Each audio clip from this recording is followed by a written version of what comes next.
she was the only one, allegedly, according to her, who wasn't L.A. Reid. Chili and T-Boz was. They was fighting over L.A. Reid. Lisa was like, she wasn't with that shit. She don't like soft. I ain't saying L.A. soft, but that's what she said. Now, I remember her really getting into it, checking the other two members of the crew. I remember them being jealous of her. I remember Chili mad because Lisa slept with Dallas Austin and they in the group together. But Lisa respond was, but you know, you got herpes, so I made sure you put on rubber, so we all good.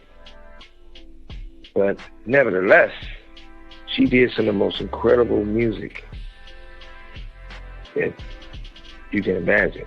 I'm talking about the people who never heard. So definitely give her cigars.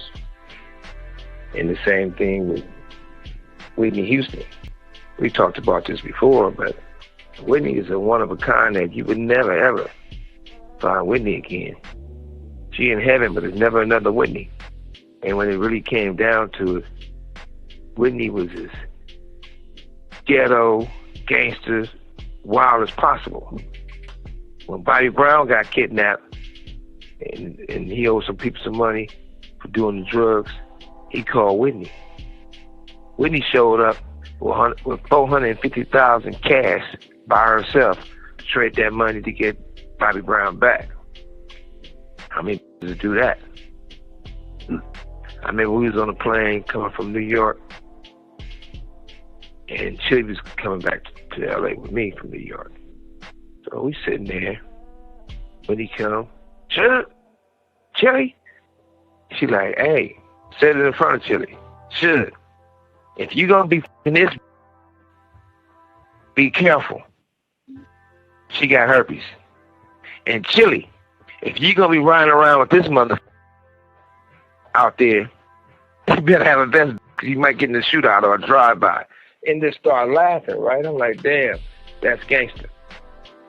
I remember when we was at the Soul Train at one of those awards, and Pac was there. And she was telling Bobby, go take pictures of him. I want a lot of pictures of him. She know Bobby probably couldn't handle the fact that if Whitney would have been taking pictures of Pac. So she said, this mother take the pictures of Pac. Because she was kept telling Pac how handsome he looked, how good he looked, and so on and so on. That's gangster. Now, you know, I'm not going to say to mention another person's name. There was a young man who met Whitney before Whitney passed away. He was in that room and Whitney was complaining. I got this little room. I got a closet big in this room. So Clyde David didn't give it a big suite like he should have. He gave her some wood. You know? Then she was complaining about the fact that somebody's little brother burned her drugs and she getting high with him. And she knows shit is bad because she's kissing on so-and-so little brother. She didn't even say his name.